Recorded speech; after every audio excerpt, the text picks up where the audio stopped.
ready for a little closing? I'm sure everyone wants to go home now or go somewhere else in their home. Great. Okay. So it's a wrap. We have concluded this symposium. I have to say, I'm really thrilled at how engaging it has been and how much I have learned, and looking forward to sharing it with my colleagues. And I really appreciate all the effort that presenters and participants have put into our work together over these last couple of days. Really been incredible. Really been incredible. So I think we all agree that reflection's a key. So I'm going to ask you to do some reflection, and I have learned more in our session about effective prompts. Thank you, Megan, especially, and Rebecca for sharing a little bit about making our reflective prompts a little bit better. So rather than ask you what are things you learned, what are things you might want to do, a little bit different questions that are more focused on process and application. I'm always ambitious, so I first thought the top three ideas that you would like to explore from the symposium, but then I thought maybe one would be fine for our discussion this afternoon, but you may want to do three. Again, three is actually something that's manageable for people to keep a focus on and actually take action on. That's what I know from my behavioral psychology background. And then what are some steps that you would need to take to be able to explore these ideas? And what constraints might you experience? And those could be personal constraints as well as institutional constraints, any kind of constraints that you might have. And how might you combat some of these constraints? Candace, I'd like to kind of build on what you were saying about the prompt design. We've heard so many great ideas, and I really appreciate kind of the guidance on thinking about intentionally designing prompts to really encourage deeper reflection. And I feel like that's going to be a top priority for me. Thinking about this huge workbook project that we've been working on for almost 2 years already, and so many prompts. I feel like I really want to kind of carefully do a review, and really think about what we're asking of our students. Um, and in our context, we can, or part of our challenge, or maybe this is a constraint, we can't actually make them engage with the workbook, but I kind of feel like if we're doing a better job of encouraging the deeper reflection, that in itself makes it maybe more appealing to students. They feel like they get more out of it at the end. So that's a big takeaway for me. Thanks. So kind of reviewing your prompts is going to be maybe one of the first steps you take. That's Yeah, I great. think it's interesting. We are thinking a lot about prompt engineering, but not in the AI sense, right? Uh-huh. How Yeah. are we engineering our prompts for a different purpose? All right, I'll say it out loud in the chat. I was trying not to be a pirate. I don't remember which slide deck this was. So I apologize just because my brain is saturated, but I put in the chat there were three questions at the end of Gail, was it yours or someone's? They were the three provocations. And my next step is I would like to engage with these with like a Diet Coke and quiet time and my cat. But the questions were, what does this ecosystem need most? No, Corey, was it you? Corey, was it you? Nope, Dang, trying not to give me. credit, trying to get credit. What does this ecosystem need most? Policy, technology, or trust? Because I think about how the trust landscape is so deeply eroded these days and thinking about how can I help encode trust building within policy as we use technology. Like that's something that really kind of stuck out. And then thinking, I think we kind of hit on if AI can generate reflection, like this tells us something about the design of how we're training people in portfolios. But the last one, I thought this is interesting, and I'd love to pose it to my colleagues here. What do we think a 2035 portfolio would preserve or might look like or do, for these Mhm. technologies that we can't even envision yet in a world that consumes information and produces information so differently, right? And so those three just I really love, but the first one and the last one in particular, I'd like to think through that a bit. Yeah. You, Megan. And Debbie thinks those provocations came from Emperor this morning It would Yes. make from sense. her It was the keynote. keynote that then framed the Yes. rest of the day for me. That's a good keynote. And Debbie, you had Debbie, some nice things to say and chat. Thank you, Candice. It's very nice.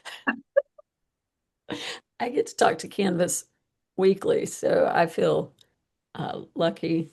Um, I really appreciated so much of what I've heard. Again, it's hard to like wrap my hands around something. I'm flipping back through notes. There's so much to digest.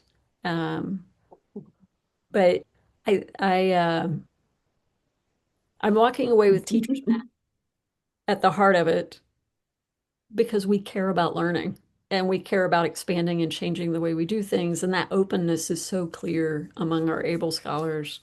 Um, and that will lead me to revisit my prompts, which I thought were great. But now I want to break them down and see like how would they fit in the Tory model? What am I really doing and what could I do better?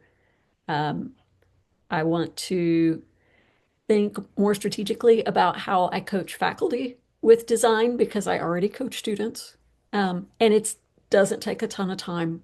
It it doesn't mean they have to do it great. I just want them to understand some basics, like eye track and the way we manipulate and control one another's eyeballs. And I do need to maybe find more balance in my response to AI. Andrew, you Megan, put something into the chat about hips. Yeah, the work that was coming out of IU, I was just pulling up the program to see who it was. Um, Louise yesterday writing about the like looking at the actual impact of e-portfolio practice with the students who have engaged with it at IU. Was that just at IUI or was that in Big IU, uh, Debbie? we're, I believe it's IU Indianapolis, Columbus, and Fort Wayne. Okay. Um, I think there's a lot of really interesting work that can flow from that, looking at impact not just in terms of direct skill development, but potentially looking at impact on things like time to employment, salary after graduation, job placement outcomes. I think there's some potential for like looking at what looking at what things are inhibitory of that, what like has some compensatory effect with it, like what's going on, all of that could be that's a line of research that I haven't seen so far and I think is super super super super exciting to see develop. Well, I encourage you to think about the constraints because I think we always are very gung ho about trying new ideas, but when we don't identify the constraints that might get in our way, we get surprised by them or we just let it go. So being able to identify what will get in the way. One thing that gets in my way oftentimes is the shiny ball in front of me. And, over the last several years, I've had the practice of having I need to look at this at least once a week kind of file. And that has actually kept me on track quite a bit.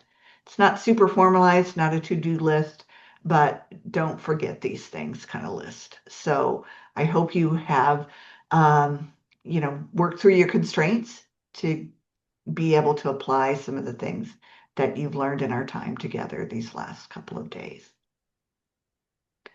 So we have shared, I think everyone here has seen the slides that we have shared about upcoming events and about getting involved in Shark Tank, probably the most important slide. Um, and that will be in all of our materials. So I'm not going to bore you showing those slides again right now. Is that okay, Christina? That is Okay. perfectly fine, but let's maybe do a mini pitch by Helen on Shark Tank. Okay, sounds good. I'm not sure there's anything But more I I'm can throwing you say. into the water now. Yeah, thanks a lot. I just come, we'd love for you to pitch, or we may be reaching out to you to join to be a shark. That's a possibility too. Basically, we just really have fun with it. If we just really lean in as hard as we can on the puns, we're going to bring our pun master, Kevin Kelly. And I suppose maybe ChatGPT makes it a lot easier to come up with the puns and everything, but we really do have a good time. So again, it'll be a great way to kind of end the summer, have another check-in, with Shark Tank. So really, again, invite you to pitch, super easy, and then also just join the fun. So again, I think submit your ideas by July 31st. We'll kind of take a look and see like where people are time zones, and then figure out a time that works for most folks and everything. In the past, we have had two. We had one for Europe and one that included our Australian colleagues and so on. So all is possible, but would love for you to participate. Thank you, Christina. And Megan says that July 26th is Shark Week. So maybe if we're figuring out when we want to do it. Yeah, exactly. One time we did it in September because it was International Talk Like a Pirate Day. Oh, that's right. You remember that? Right, exactly. Which gave Kevin more pun fodder. Yeah, that's right. That's right. Exactly. Well, I would also encourage all of you that presented or did not present to think about submitting to the AEPR journal. So you'll get more information. So thank you everyone for being such wonderful participants and providing such great information to our community. Boy, do I love this community. We've been around for a while, and we are mighty. So let's keep doing it and supporting each other in our work to better students' lives. So I think we're done. Do you want to say anything, Debbie, to conclude us?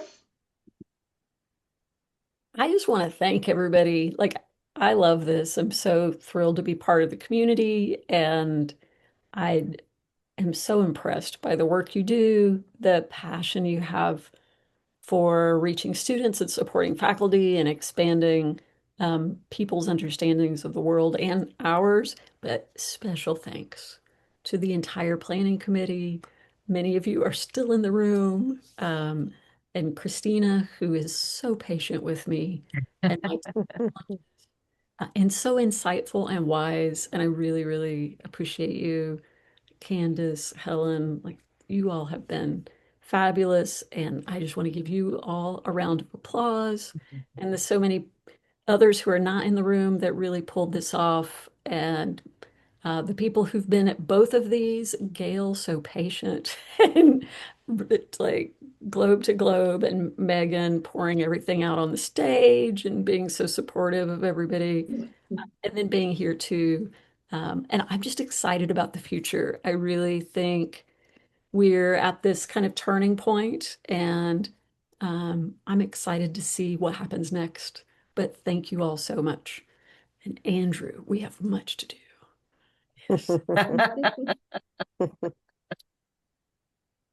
E-portfolios are not dead. No, No, they're I think they have a special place in the firmament right now. So Yeah. we just They have are- to make it clear. They're yeah, far from it. yes. We just gotta seed the clouds and let this rain come down. So Somebody said that to me on my campus. So I'm glad to know it's not true. Well, thank you, everyone. Thanks for coming, and I'll look forward to seeing you all fairly soon.